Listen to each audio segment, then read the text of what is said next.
মৰমৰ ছাত্ৰ ছাত্ৰী বন্ধু বান্ধৱী আৰু ভাইটি ভণ্টিসকল সকলোকে মই আন্তৰিক অভিনন্দন জনাইছোঁ এডুকেয়াৰ আসাম ইউটিউব চেনেললৈ। মই আজিৰ এই ভিডিঅ'টোত আসাম জাতীয় বিদ্যালয়ৰ ক্লাছ 3ৰ ইংৰাজী কিতাপৰ লেছন 3 দ্য ফৰেষ্ট কবিতাটো অসমীয়াত আলোচনা কৰিম আৰু কবিতাটো মই তোমালোকক গাই দিম। আহচোন তেতিয়াহ'লে আমি আৰম্ভ কৰোঁ কবিতাটো। দ্য ফৰেষ্ট জংগলটো বা হাবিটো বা বনটো। কবিতাটো লিখিছে কবি এনিট ওয়াইন। আহচোন এতিয়া আমি কবিতাটো এবাৰ প্ৰথমতে ইংৰাজীত গাই লওঁ।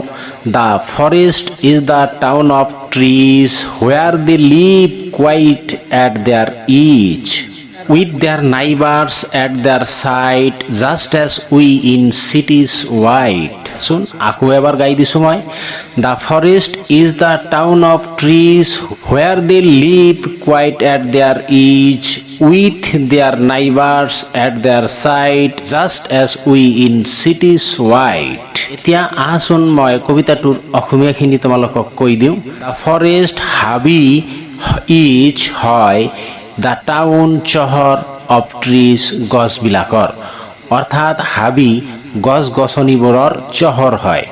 হুৱেৰ য'ত দে লিভ সিহঁতে বাস কৰে, কোৱাইট সম্পূৰ্ণভাৱে এট দেয়াৰ ইজ সিহঁতৰ আৰামত, অৰ্থাৎ সিহঁতে তাত আৰামত বাস কৰে। উইথ দেয়াৰ নাইবাৰ্ছ সিহঁতৰ ওচৰ চুবুৰীয়াৰ লগত, এট দেয়াৰ চাইড সিহঁতৰ কাষতেই, অৰ্থাৎ সিহঁতৰ কাষতেই সিহঁতৰ ওচৰ চুবুৰীয়াবোৰৰ লগত সিহঁতে বাস কৰে। Just as we in cities wide, just as যেনেদৰে উই ইন চিটিজ আমি বাস কৰোঁ চহৰবিলাকত, ৱাইড আহল বহল, অৰ্থাৎ আমি আহল বহল চিটি বা চহৰবিলাকত যেনেদৰে বাস কৰোঁ, নগৰবিলাকত যেনেদৰে বাস কৰোঁ, গছ গছনিবোৰেও তেনেদৰে সিহঁতৰ ওচৰ চুবুৰীয়াৰ লগত জংঘলত বাস কৰে। আহচোন কবিতাটো আকৌ এবাৰ ইংৰাজীত তোমালোকক গাই দিছোঁ। The forest is the town of trees where they live quite at their ease with their neighbours at their side just as we in cities wide.